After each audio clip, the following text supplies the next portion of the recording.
at number 2. That's Brad Paisley. And When I Get Where I'm Going, we're back with John Mellencamp. Talk about your touring with this April with Little Big Town. Yeah, I mean, we had this show come up, and, you know, you got to rehearse for the show, and so we decided to throw in some, you know, like 15 dates to go along with it.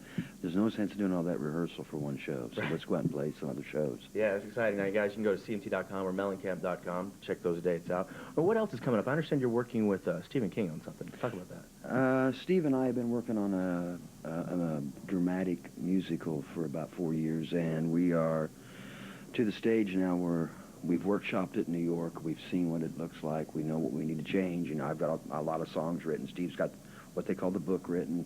And so now we're talking to different directors, and once we find a director, then we'll take it someplace else and workshop it, probably to Chicago. We've already got a producer, so we've got that together. So, you know, it's baby steps, and, you know, Steve's got a real job, and I've got a real job, and so we've got to kind of try to, you know, work this into our schedules. Now, are you two mutual fans of each other? Yeah. I've known Steve and I have known each other since we were kids. Really? Yeah. He's, you know, I think he sent me his first book, you know, and back in the early 80s, and he's, you know, he's played on stage with me. I've known him for a while. Yeah. Now, talking about your greatest hits collection, Words and Music, John Mellencamp, do you look back on that and go, wow, that's somebody work? I mean, I look at it, and you think, I mean, it's hit after hit after hit. Well, not really. I mean, I didn't even like. I didn't even really want to put it together. I mean, no kidding. Yeah, I don't like to look back. You know, I mean, it's not counterproductive for me. I'm always looking forward. I'm kind of future-oriented type of guy. I don't, you know, putting that record together was more for the fans, maybe. Well, I don't know. It was hard. You know, yeah. It was kind of painful, kind of hard to go back and listen to that stuff and try to figure out what to leave in, what to leave out. And, right. But I think at the end of the day, you know, there were a lot of, I was surprised how many radio records I'd had in my career. Yeah, looking back at that stuff, it is amazing. Now, is there a particular song of yours that's just a favorite to play live?